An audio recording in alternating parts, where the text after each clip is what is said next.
presentation. Welcome po sa aking channel.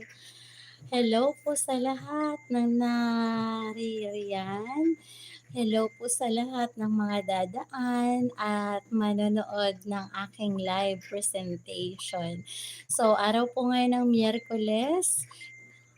Time check, it's already 1:37 po ng umaga dito po sa Pilipinas. Ayan, live po tayo para po ma-unlock ang ating 4K watch hours. So, kanina pong 3 p.m., ah, ang nadagdag po sa ating watch hours ay 2 watch hours lang po, 2 watch hours. Kaya mula 681, naging 683 watch hours lang po siya. Ayun. Pero maraming salamat pa rin po. At least may nadagdag. Ayan. So, ayan. Live po tayo para po